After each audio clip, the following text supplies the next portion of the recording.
It's my pleasure to welcome you to this TechConnect, a webcast on entrepreneurship and innovation topics.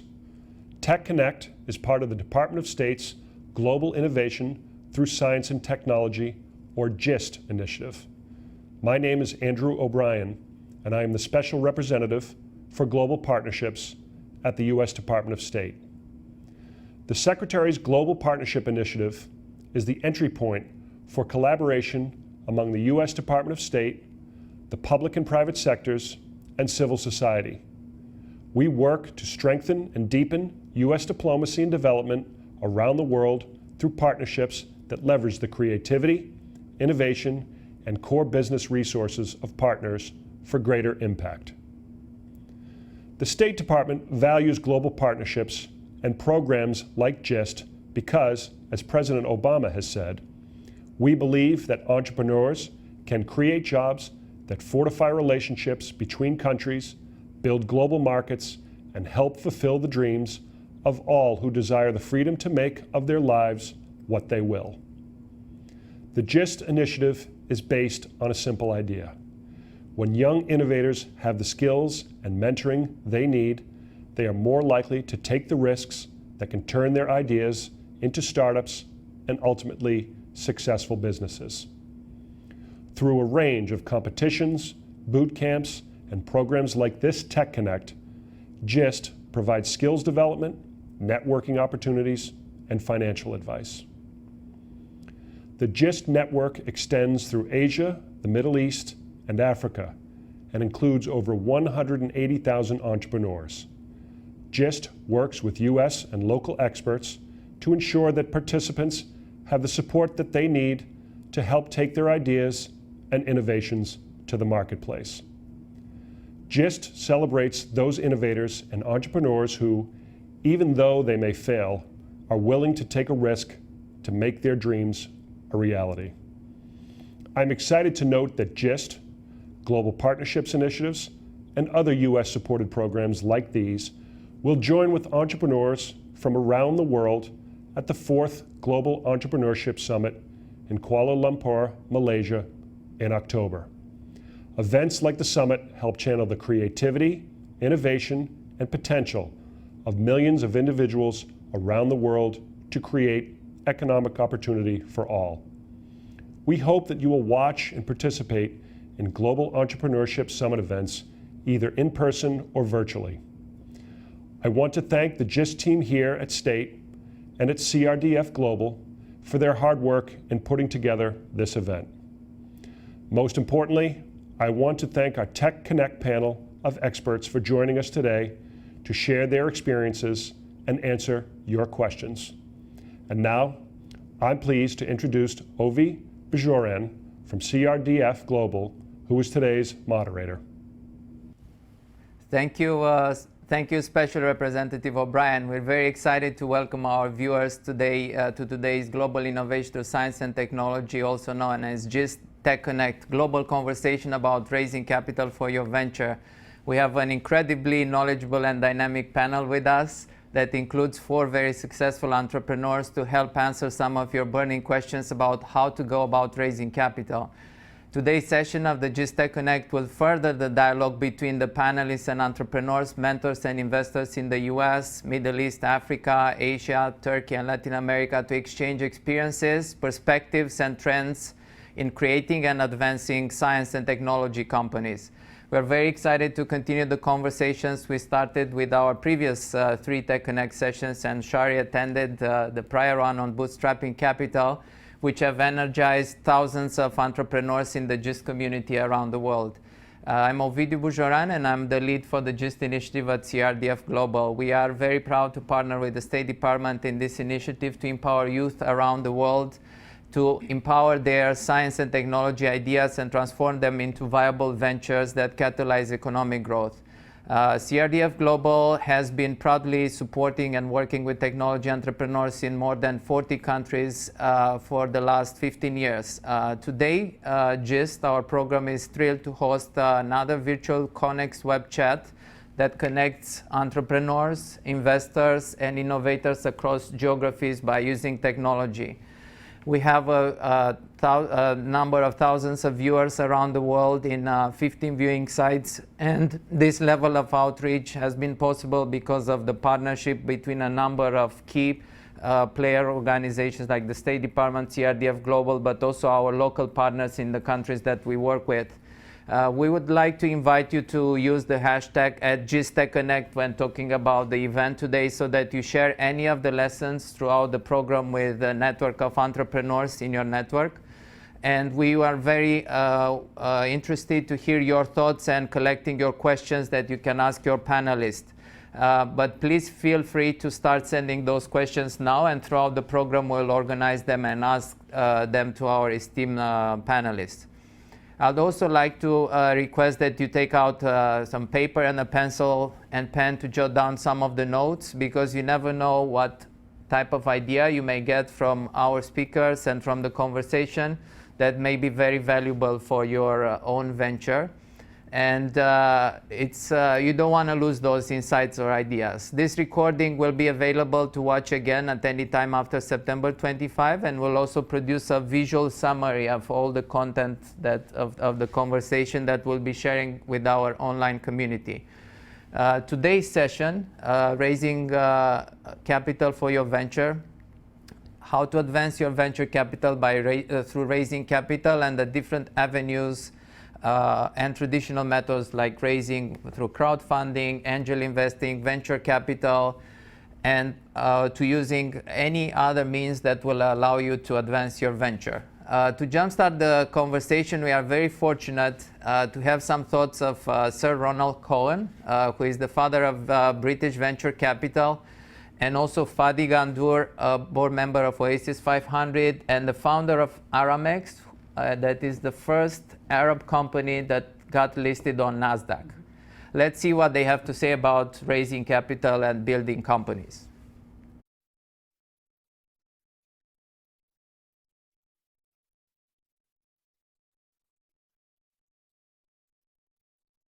The point that you raise is a very interesting one, whether a crowdfunding platform can connect a group of people who are spread out throughout the world with opportunities in a country that has particular significance for them. And I think the answer is yes, providing the result. I think it's something to be tried, and I think it may end up having success. The difficulty is to deliver financial results, and so I would favor crowdfunding platforms where there is an experienced leader of the round of finance, rather than one where you connect a business with a sole investor with no presence on the ground, and so on and so forth, because the results are obviously difficult to achieve, and somebody who is leading around in a company and is managing a venture fund, for example, has the experience and the quality and size of team to be able to deliver results.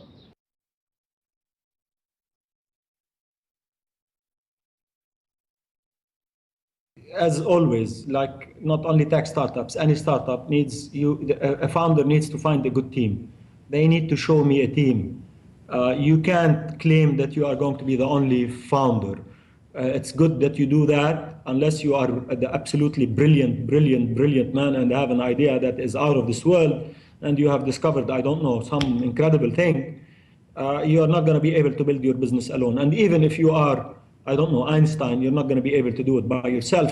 You'd better show how you're going to scale into new markets, international markets. You'd better understand the complexity of expanding beyond your markets, because outside of Europe and the US, every startup cannot have one market as its final destination. You need to show me traction. You need to show me that there is a client that believes in you, that buys your product and thinks it's good and is going to come back and buy again. And that's what builds a reputation. A client that comes back again and again and again is what a reputation is all about. It is trust. You need to show me that.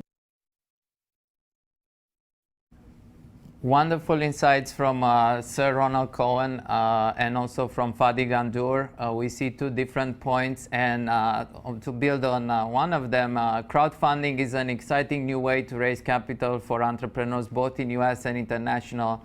Recently, I was able to interview Slava Rubin, who is the CEO and founder of Indiegogo. He was disappointed he couldn't join us today, but I'm able to share with you some of the thoughts on raising capital by using Indiegogo that I found very interesting. Indiegogo has analyzed 150,000 campaigns that have occurred on their platform and have noted three aspects that matter. Number one is having a good pitch, number two is being proactive, and number three is finding an audience that cares. For example, having a video alongside your pitch increases your contributions you get by 115%. For being proactive, having a strong start of outreach, for example, obtaining 25% of your funding within the first week, makes you 5 times more likely to hit your mark, your target for the fundraising. The last point was finding an audience that cares, which means moving from your current network to strangers in a way that makes you discoverable on the crowdfunding platform. Rubin calls this the proprietary algorithm or the go-go factor. When optimized, this factor helps you amplify out from your current network to others. It's just like few insights from the experience of Indiegogo, and actually we have one of the GIST entrepreneurs, Hind Hobeika from Instabit, and Brad met Hind at CES this year, where she was listed at the 7th best device by the by Huffington Post at CES, and she raised $75K using the crowdfunding platform. So it will be interesting to kind of go through this as a mechanism throughout the program. Let's continue the conversation by seeing what our panelists today have to say in response to these thoughts. I would like to first introduce Brad Feld, who is joining us virtually through Skype today. Brad is the Foundry Group's managing director. He has been an investor and entrepreneur for over 20 years, and prior to founding Foundry Group, he co-founded Mobius Venture Capital and Intensity Venture, a company that helped launch and operate software companies and later became a venture affiliate of the predecessor of Mobius Venture Capital. With us in studio, we have also Shari Losberg, an advisory board member at Axion USA and a seasoned entrepreneur in the US and emerging markets, including Russia and Latin America. Shari has been at MIT Sloan School of Management for 10 years, teaching about US venture capital investment and emerging market entrepreneurship. She actually teaches the raising early stage capital at MIT Sloan to the MBA students, and I took the class a while ago. I have to disclaim this. And additionally, we have with us Human Radfar, who is the founder of chairman of Addis, the world's largest social infrastructure and data platform, reaching 1.3 billion unique users monthly. Human is also an investor and entrepreneur with demonstrated experience in product development, strategy, operations, financing, and mergers and acquisition. Human was one of the iMedia's 25 most influential online marketing professional.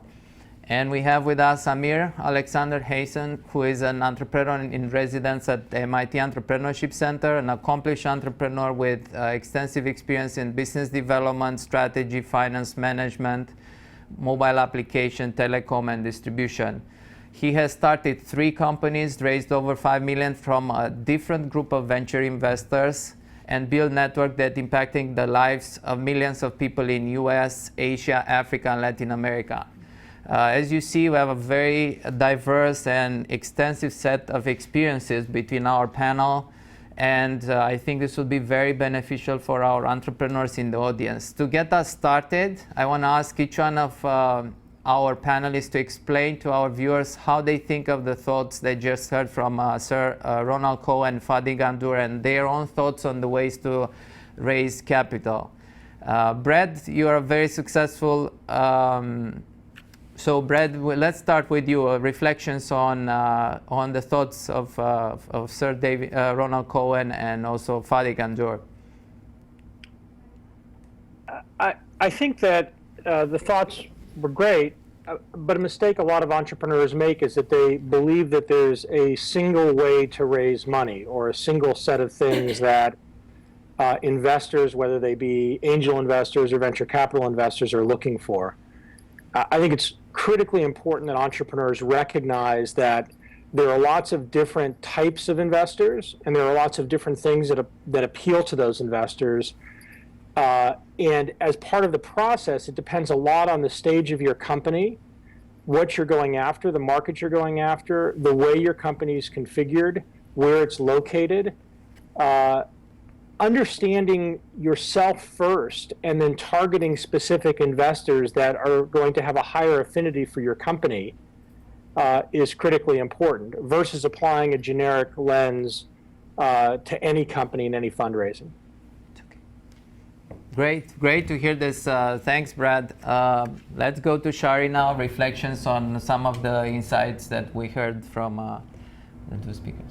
So first of all, I want to say thank you very much for having us here today. This is a very important topic, I know, and I am delighted to have the opportunity to join you.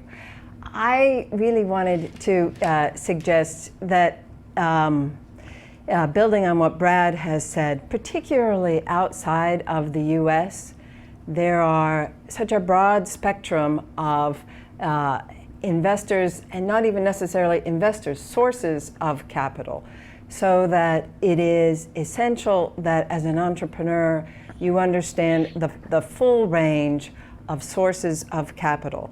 This builds on bootstrapping, but it also is, are you aware of how government players are supporting and different kinds of initiatives. Today there are many different kinds of incubators that are providing both coaching as well as sources of capital. So understanding the VC approach and the negotiation between a profit-focused investor, as well as understanding at the earliest stages in particular, how important, how possible is it to find other sources of capital beyond just venture capital. Great. Human, would you like? I think that when you look at the venture dynamic in particular, one of the things that's interesting to me about entrepreneurs is that so often financing is seen as a goal in and of itself. So in particular, I remember, many times in the Valley, people often ask you the question, how much have you raised and who's put in money? And I think one of the points as we're discussing capital sources is also to think about the amount, the timing, and whether you need it. So raising financing is not a goal in and of itself. It's pretty much jumping onto a treadmill where you have to jump to the next level. And I think right now is one of the most exciting times to be an entrepreneur. I remember, and I haven't even been out that long, but when we had started, we were actually racking servers. We had to raise far more capital when we had started. And so I look now, and business can start in a way that they'd never done before. You have not only more sources of capital, crowdfunding was non-existent at the time. The phenomenon of super angels and the proliferation of angels was far less at the time. But I also think now, as an entrepreneur, you have more channels for customer acquisition. You have the app stores, which didn't exist just a few mere years ago. You have Facebook, you have Twitter, you have Pinterest. And more people are online. There's over 2 billion people online. So in particular, and I know I'm focused more on online businesses, but this phenomenon is really pervading, I think, all businesses. The internet is fundamental everything. I think entrepreneurs should consider, as they're looking at financing sources, how much do I need is more and more of a question. And I think less at the beginning actually is better and better as a general rule of thumb than you're comfortable with. And it's just something that I've started to see as a recurring theme that I hope entrepreneurs will take into consideration as they're considering financing. Great. Amir? Yeah, so just to echo some of those sentiments, Human, the best way to the best source for raising money is revenue from your customer, okay? And as you just mentioned, there are a lot of ways you can get straight to the customer, get storage, on the Amazon cloud, and start generating revenue. That's actually what I did with United Villages in the early days, is found a customer who was willing to give me half of the project fee up front, and I took that check, deposited it, and started the company. We were profitable from day one. So, there is this kind of fascination with raising money and okay, I'm going to start a company and now I got to raise money. Well, take one step back and say, who am I ultimately creating value for? It's the customer. And is there a way that I can create a minimally viable product, especially for software companies, without having to raise that much capital? Because let me tell you, investors can give you a headache very quickly. Raising outside capital has some strings attached. So I would definitely, and the other comments we heard from the gentleman were focused on the team, and I think that's absolutely right, because ultimately, especially the earlier stage of venture the more you're just investing in the people and their ability to adapt to a changing environment and market. There's this quotation: "No good plan survives the battlefield," and I completely agree with that. You can have the greatest idea. You're going to go through pivots. You're going to, I can assure you that what the brilliant idea you've came up with is not going to end up being exactly what you thought it would be after engaging with the customer. So I think those were some good points to get the conversation started. Great, thank you all. Brad, back to you. You are a very successful U.S. venture capitalist and also an accomplished author. Your last book, Venture Deals, which I know Shari is using to teach her class at MIT Sloan, is a must-read for any entrepreneur. What I would like to ask you as a VC, as an investor, what are some of the criteria you use in assessing the viability of a venture investment? I'm gonna answer this two ways. One from a perspective of the venture firm I'm part of, which is Foundry Group, and one from the perspective of TechStars, which is a mentor-driven accelerator that I helped co-found. And I'm answering it two ways to illustrate that there is no absolute answer. It's what I said at the beginning. An earlier point, yes. And I'll just reinforce that. The last couple of minutes of comments around what's the best way to raise capital. Should you bootstrap? Should you raise the least amount? I just strongly disagree that there's an absolute answer. I think it's extremely situational and very, very context specific. And I think it works both ways. It's context specific for the entrepreneur, and I think it's context specific for the potential investor.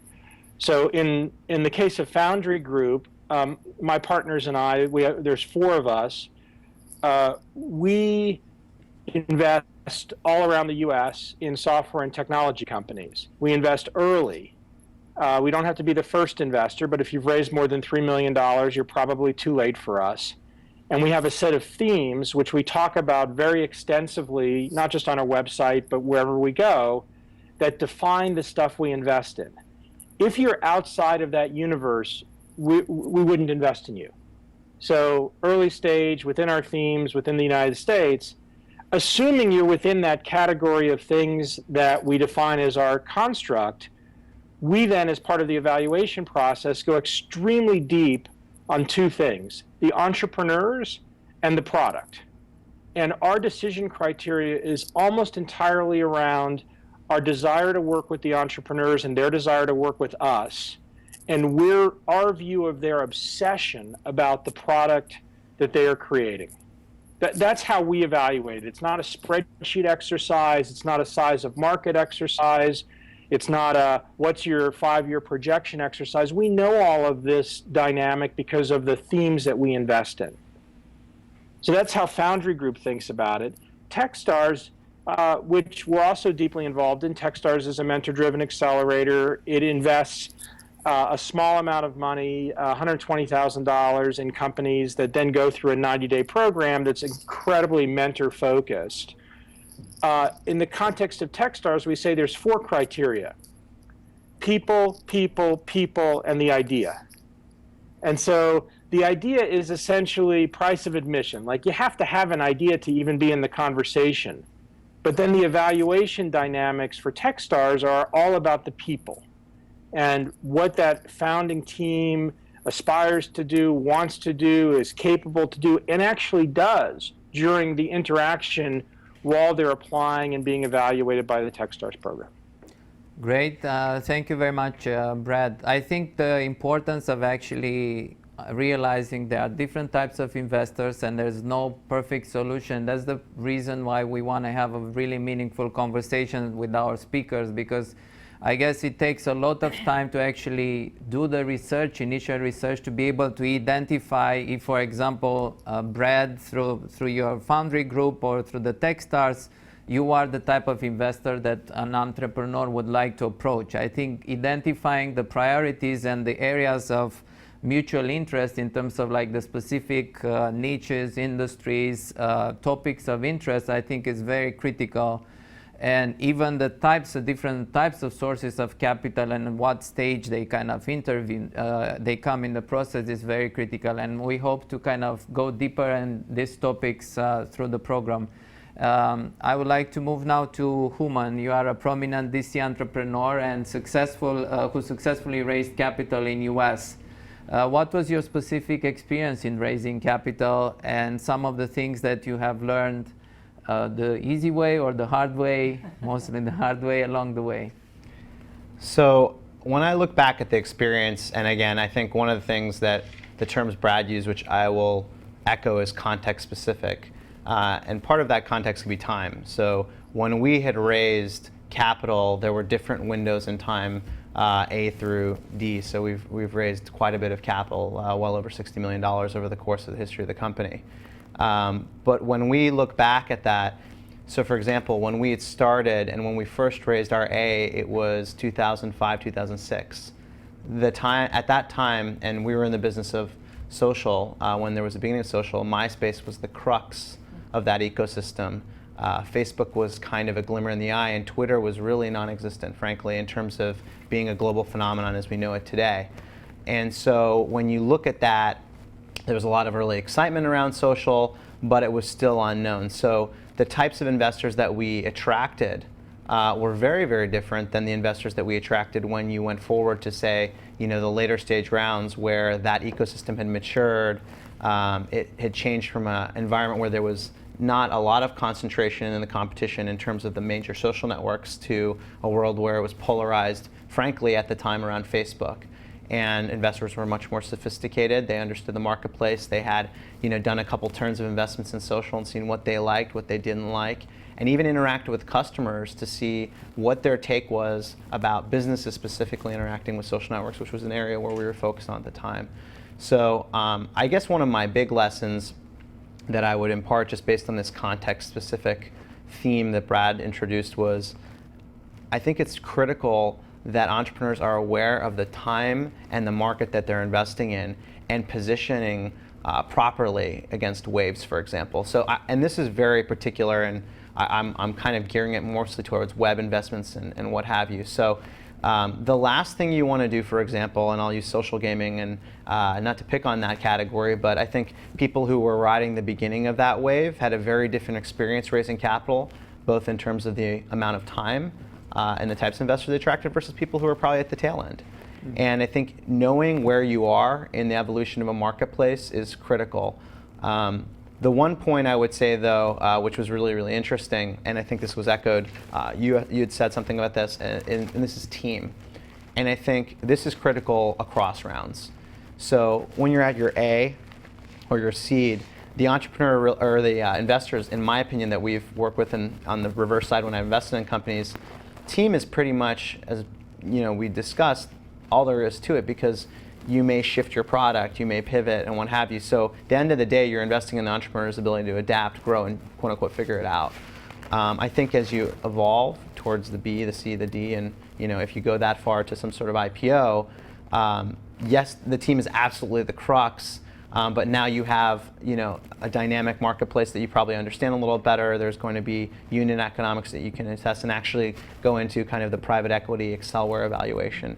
And so I think entrepreneurs, when you're looking at that from a fundraising perspective, just as a general lens, make sure that you understand if you're in the early stage to emphasize and make sure that the investors understand either your competency, your passion, your team dynamic. Like, why are you qualified there, and that often comes through naturally, unfortunately. So either you kind of got it or you don't. But I do think doing that versus I've seen these huge decks where they have these amazing financial projections, and it's not even the 5-year, but even I think now the new cool thing is, and maybe this came from the lean startup paradigm with that's been introduced, but here's my customer lifetime value, and look at how great the unit economics are going to look, and well, you can ask them the natural question: what's your sample size? 100 customers out of a 100,000 person marketplace are not going to necessarily be indicative of a trend per se. So just knowing where to lean, knowing how to position your business relative to where you are, both in terms of the financing process, but also in terms of the evolution of the market,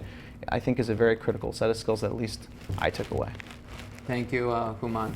Shari, as a teacher of raising early stage capital at the MIT Sloan School, you have trained hundreds of entrepreneurs on the topic. Additionally, you work significantly with MIT G-Lab, and from your own experience in the emerging markets, I think it's very relevant.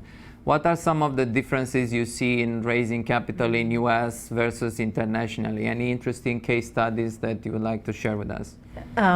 So thank you. And the first thing that I would like to say is, based on this topic about raising venture capital, raising capital for your startup, I really want to underscore the importance of Brad Feld's book. I brought it this morning.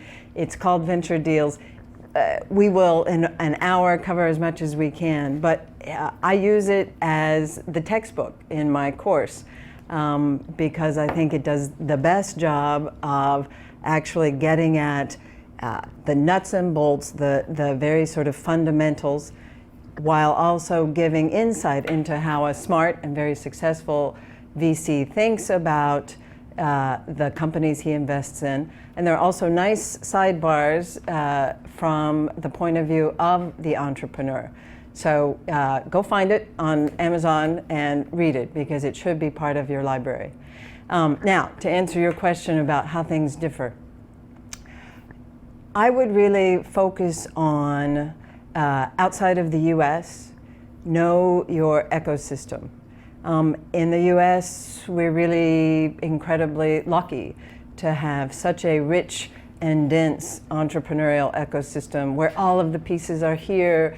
They are in 9-foot neon, and as an entrepreneur, you can take for granted access to capital, smart mentorship, a regulatory infrastructure that works and will do what you need to do, an IP system that will protect innovations that you come up with.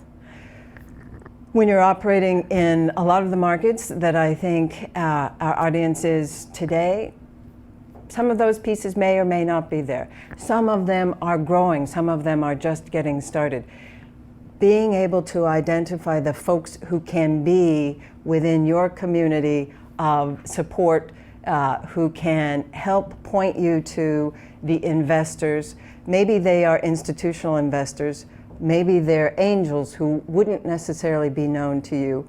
Maybe they are part of the diaspora of folks who have moved on to different countries, but who care very much about being able to support entrepreneurs back in their home markets.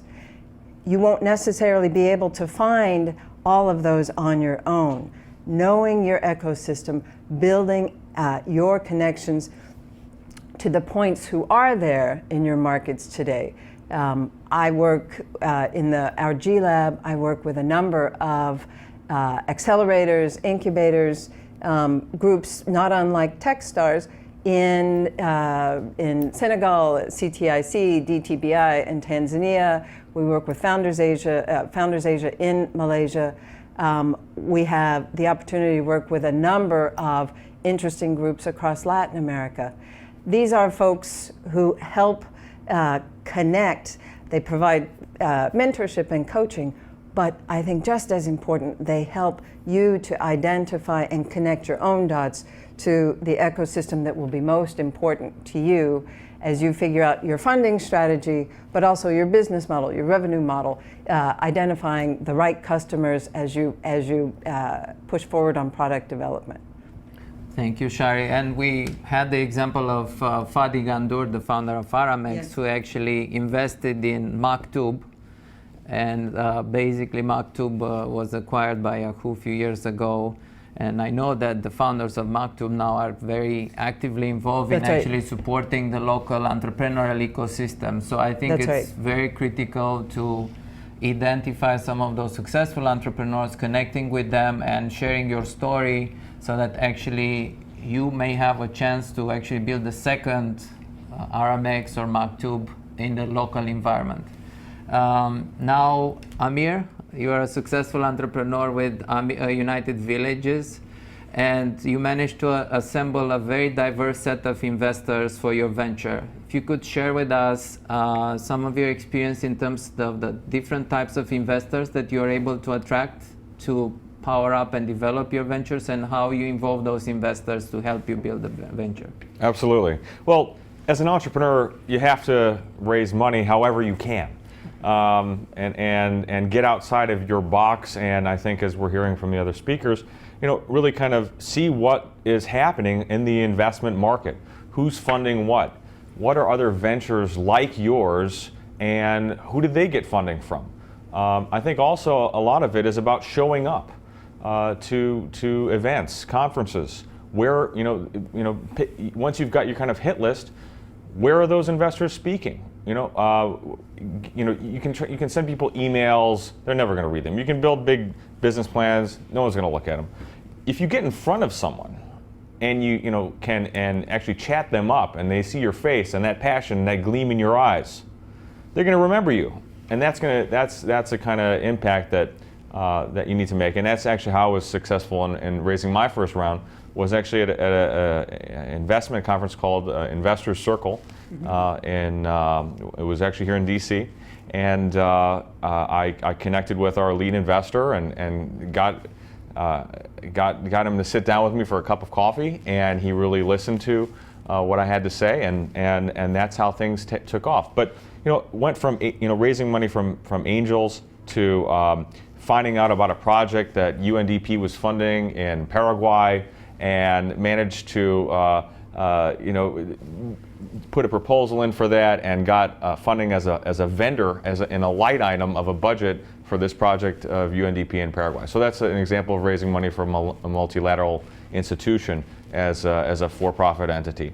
Then I think of course, we raise money from venture capital. I think there's been enough talk about that. But there's also corporate venture capital, where I think is really an excellent source of funding, because you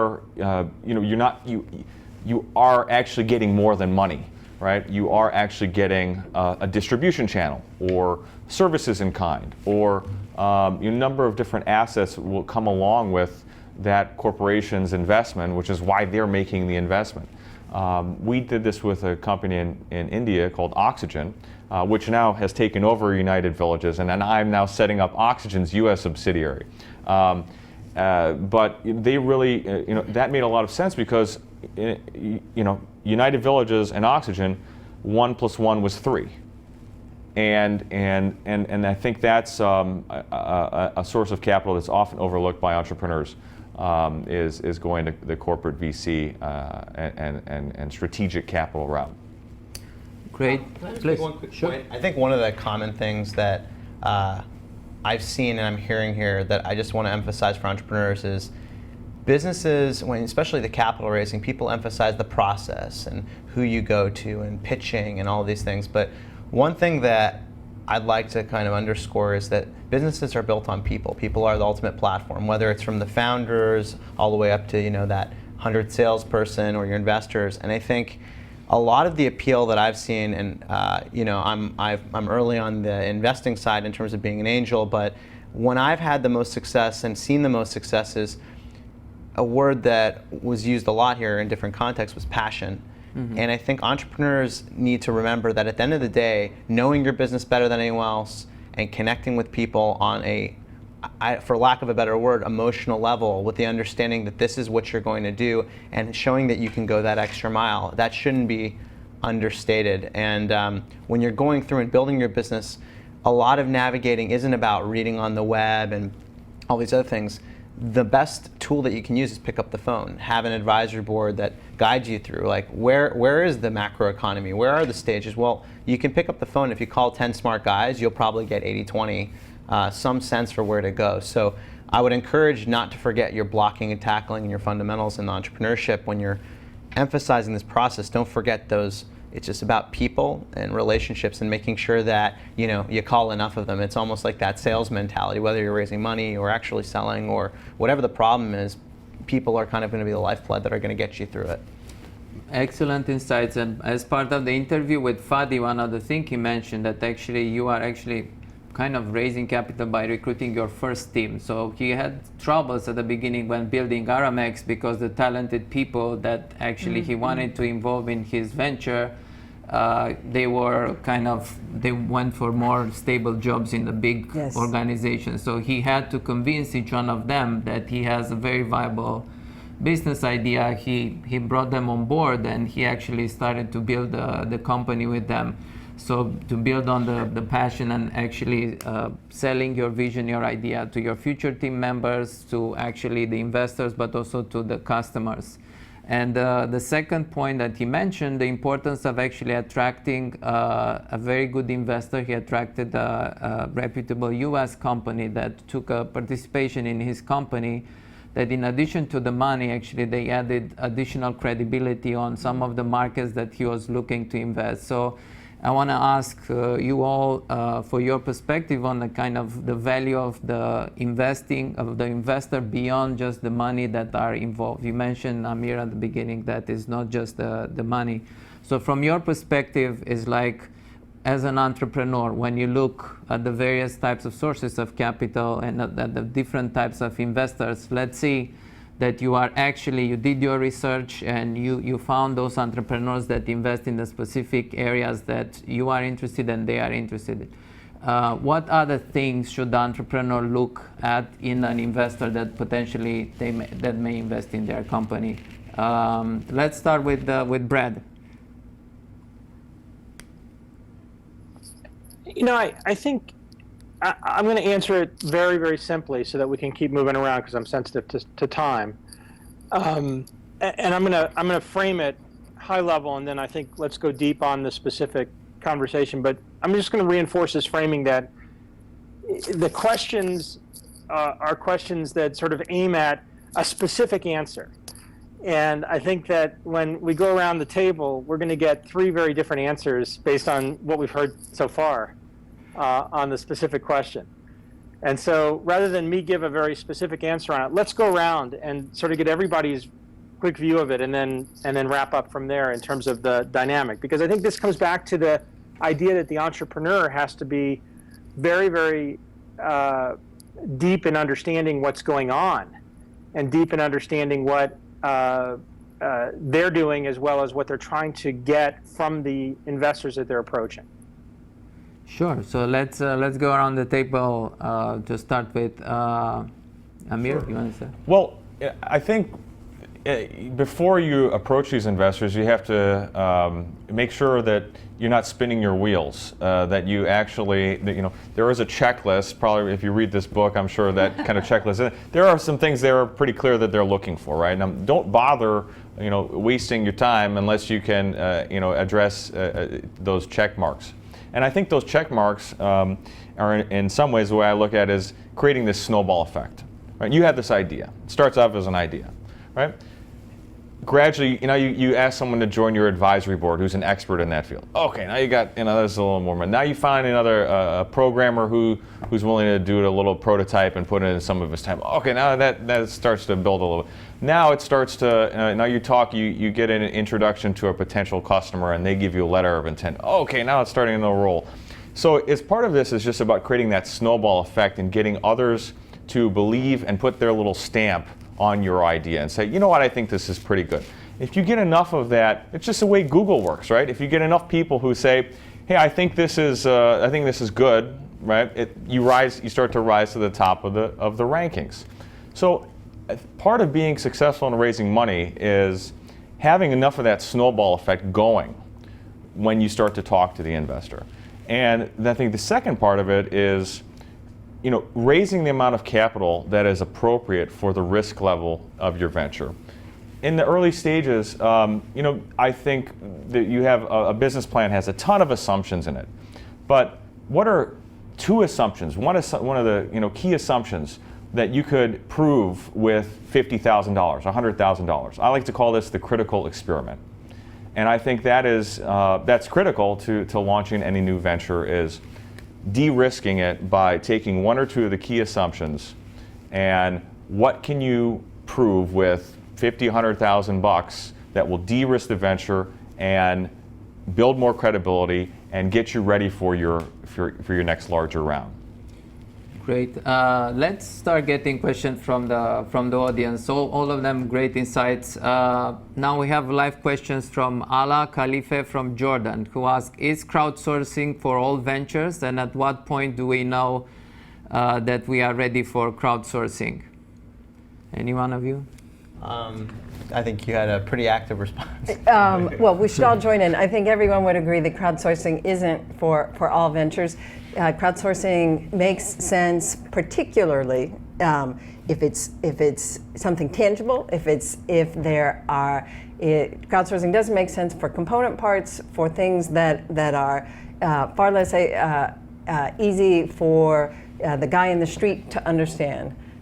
There's lots of ways to shape it, but there are certain things that if you can feel it, touch it, understand, there's a direct benefit that a human being, a guy who's not a Brad Feld, understands, is much better, not a component part, not something intangible. Great. Let's move to the next question from Younes Kasimi from Morocco. What are some of the do's and don'ts of a meeting with investors? Geez, wow. So we can do a separate show on this, but I mean, it's tough to say there are actual rules. I think I'll give you a couple quick ones that come to top of mind. I've never seen any a VC or a professional investor sign NDAs, so I would encourage, don't run bull charging in there. I would always find out what the first meeting context is. Are you in a coffee shop? Are you in in their office? Who's going to be at the meeting, so that you can actually prepare adequately? Mm-hmm. I've seen far too many times someone whip out this big presentation and hustle you through this really, in the wrong situation, where the investor is trying to get to know you, get coffee, and it's like the meeting before the meeting. Like, do I like this guy? And then do I want to have a meeting with him?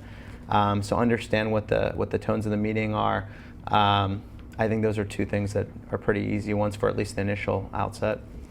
I would add to that, don't tell an investor, the other investors that you're talking to. You don't want them ganging up on you until you actually have a signed term sheet and a lead investor going. They'll say, who else are you talking to? And if you tell them, well, it's a very small world. And they probably, investors really know each other very well. So they pick up the phone and, what do you think of this? Then they start to have the leverage. So that's one thing I learned the hard way. Another thing is, in your early stage, like kind of, pre-revenue, product development kind of stage, don't raise equity. Raise convertible notes. Raise convertible notes with discounts on the Series A, with warrants for Series A. When you're at that early stage, your first 500,000, do not sell equity. Your company is not worth anything. You're going to get taken. You're going to have your shirt taken from you. Raise convertible debt. Investors are pretty open to this usually, and that's actually how I managed to raise about $600,000 that went into a very favorable valuation in the Series A. Great. Next question is from Orhan Çelik from Turkey. For an internet startup outside of the US, what would be a better strategy, to focus on local markets or start thinking globally from day one? So Turkey is a big market. Some countries, right, if you're in Uruguay, you are building globally from day one. But larger markets, Brazil doesn't have to go abroad if you're a Brazilian entrepreneur. If you're in Uruguay, you do. Turkey is a big, sophisticated market with high internet penetration and relatively high income. I would say that, in fact, you have the luxury of being able to build and succeed inside before immediately looking to grow. always have that as part of your framework of going global later, but you have the luxury of being able to grow internally. Just one quick point to add to that. I think I would answer those questions with a question, because it really depends on what your product and market is too, and the stage of the market. So for example, if you're starting social network number 10 and it's a year after Facebook, I would give you different advice where it's 4 years after Facebook. Or if you're starting a business-to-business operation that's, let's say, like a Living Social or a Groupon, I'd give you different advice than if you're a national business or international business, like maybe like a Twilio, for example, that's API driven. So I think it's critical for you to kind of mine through and figure out who you are and ultimately what your end goal is in the context of the market, because otherwise you might pace yourself the wrong way. Great. Brad, you want to add or? No. No? Okay. Next question is from Faizul Shamsuddin from Malaysia. What motivates angel investors? You're most welcome to join in when you want to participate, Brad. I'm happy to answer this one because I've made about 100 angel investments, and I'm involved in lots and lots of angel deals. I think the best angel investors are motivated by a personal relationship that they develop with the entrepreneur. So there's a spectrum. Again, there's no absolute, but the angel investors that are most active, most engaged, and most helpful are the ones who are excited about working with you and helping you on your journey. They're called angel investors for a reason versus called devil investors. They're supposed to be an angel. They're supposed to be helpful to you. And there are plenty of angel investors who are devils, who will torture you, who will ask for ridiculous, endless amounts of information as they evaluate whether they want to invest or not. But again, if you can find those angels that have a personal affinity for what you're doing, for you, for your business, and for helping you on your journey, those are the best ones. Great point. This is a question from Bakure Tamirat viewing at the U.S. Embassy, Addis Abeba. How do we persuade international investors to invest in startups from countries like Ethiopia, where VC is not prevalent? Go ahead. So for countries that are outside and off the radar of typical U.S. folks, this is where you have to dig into the diaspora. This is where you have to find the guy who is in the U.S. but whose family or connections to Ethiopia motivates him to stretch beyond what would be his normal parameters. It is hard. It's really hard. And for many markets, it really is a function of developing local sources of capital with the hope that the next stage will be finding more and greater, not just U.S., but regional investors as well, who are looking to understand opportunities inside Ethiopia. Thank you, Shari. The next question is from Bilal, watching at the viewing party at the U.S. Embassy in Algiers. Recognizing that every entrepreneur will be turned down by a potential investor at some point, how do you continue and move on after a no? Any good experiences you can share? I never know. Nobody's ever said no to you guys. I mean, the obvious answer to that question is if you believe strongly enough in your idea, your product, you're not gonna let the rejections stop you. And I think that is one of the things I tell students at MIT who want to start companies and have ideas. As a test, sometimes I challenge them. I say, you know what? Don't do this. You went to MIT. Just go get a good job. Don't mess around with this startup thing. It's too hard. And if they come back to me and say, Amir, I really want to do this. That's the kind of determination. That is the kind of drive that it takes, because you are going to be rejected several times, and not just by investors, by talent that you want to hire, by partners you want to partner with. But it's that gumption and that single-mindedness that I think is common, among most successful entrepreneurs. And using no as fuel is actually something that a lot of entrepreneurs learn the art and science of. So, why no? Okay, why? Yeah. So because no, inside that no might be buried the secret to the yes. So why did you say no? Well, I didn't understand the market sizing, or there's a million questions there, and even it's like sales. So entrepreneurs, I think, need to become geared in this sales mentality of, instead of saying no and moving on and grinning and bear it, okay, well, let me learn from that. And I've found actually, oftentimes, when you start to work with investors in particular, and they start seeing you break down the problem, they're encouraged, and they actually want to continue to work with you because they're like, okay, this person is actually trying to figure out the answer. That's a great point. Great. The next question is from Rinat from Azerbaijan. Can we start raising money from angel investors and crowdfunding at the same time? Sure. I mean, you should raise money. You should keep as many, pots on the fire as you can. I think obviously there's some limit to that, but try to go after as many possible funding sources, business plan competitions, grants. I think for that first round, getting that first 50 to 100K is the hardest, and you have to tap any resource that you can. Great. The next question is from Abdelwahed from Morocco. How can we trust the investor and tell her or him our idea, how I can protect my intellectual property while raising capital? Let's give this question to Brad. Brad, you want to take this one?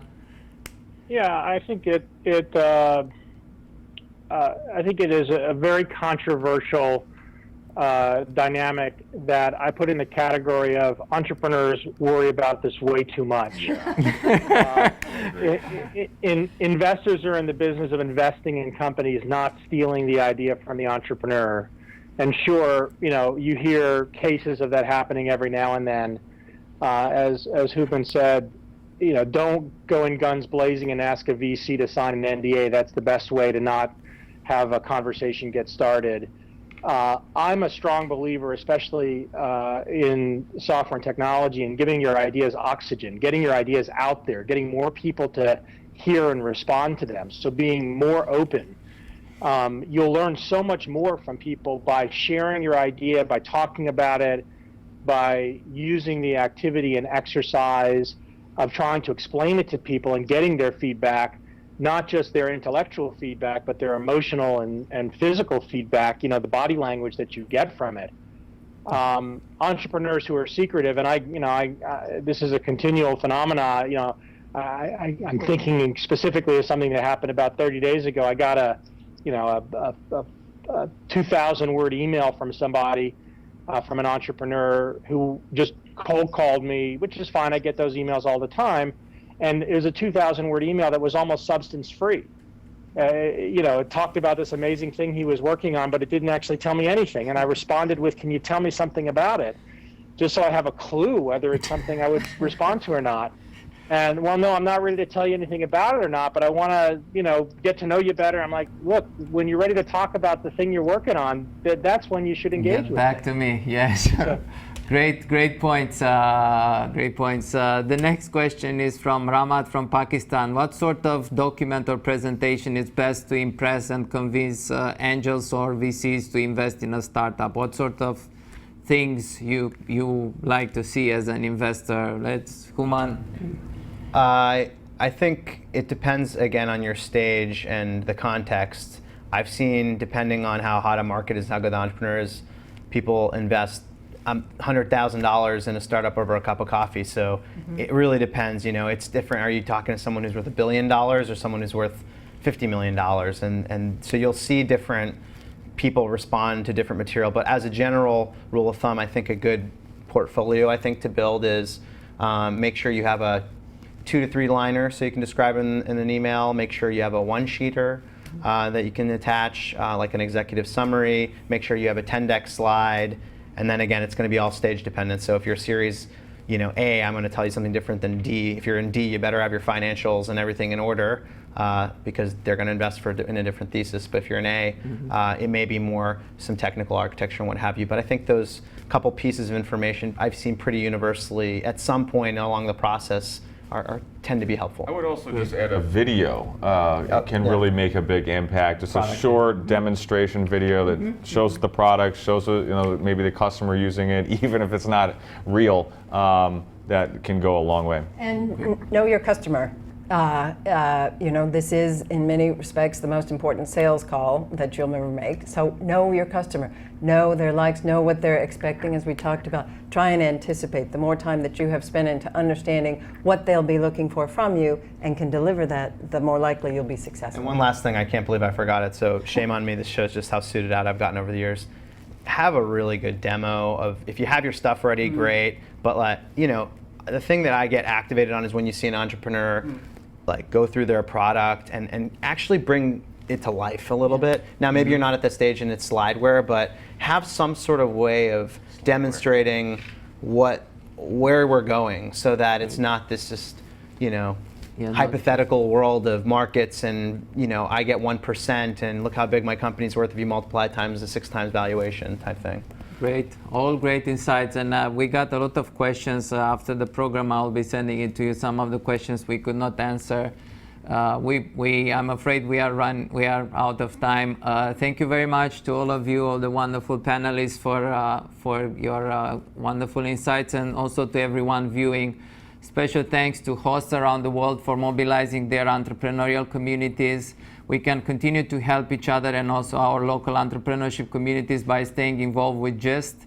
You can find out more about our next events, and we have the next one on TechConnect on sales and networking, and we have the founder of Ustream and also Chris Schroeder with us. Please visit our website and join our Facebook community that's very large. What GIST does is builds the capacity and strengthens the entrepreneurial ecosystem in Africa, Asia, Middle East, and Turkey.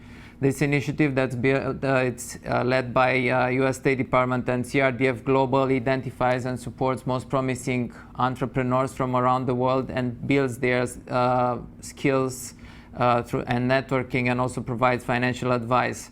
We have specific activities like the GIST TechEye competition, the GIST boot camps, and we will be having the TechEye final as part of the Global Entrepreneurship Summit, and the TechConnects like this one that are interactive webcasts that connects the entrepreneurial communities around the world with esteemed experts from US.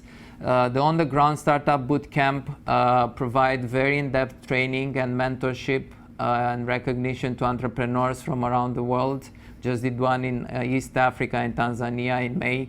And we have connected about 2.5 million young people through entrepreneurship resources, through various resources at the State Department and also CRDF Global. We train about 3,500 startups, and our global network has about 188,000 entrepreneurs. The members of GIST are very eager to take on the challenges and joys of building their entrepreneurial ventures and actually make a difference around the world, generate jobs, generate revenue, become role models for their local community. To close, I would like to emphasize how important it is really to test out your ventures and go out there, talk to your customers like we discussed in the program. The history of success is full of entrepreneurs that have tried and failed and tried again numerous times. Is that really good ones that don't give up, never give up, and you continue to push your idea. They continue to work at their idea and then create a venture that makes it successful. This doesn't happen overnight. It's a lot of work. You need to talk to a lot of people. You need to attend different events, conferences, talk to investors. We at GIST know that you can do it as entrepreneurs, and it's all about making the most of any opportunity you are presented. And we hope that the tools that we are providing can help make your dream more true. We hope to see you again soon at the upcoming TechConnect this fall on November 18. You can sign up already on our website, and the last thing, you can sign up for our newsletter. You'll find the link to the right of your screen to stay informed about the next TechConnect and the other activities. Until then, take care and keep in touch. Thank you. This program has been brought to you by Connex.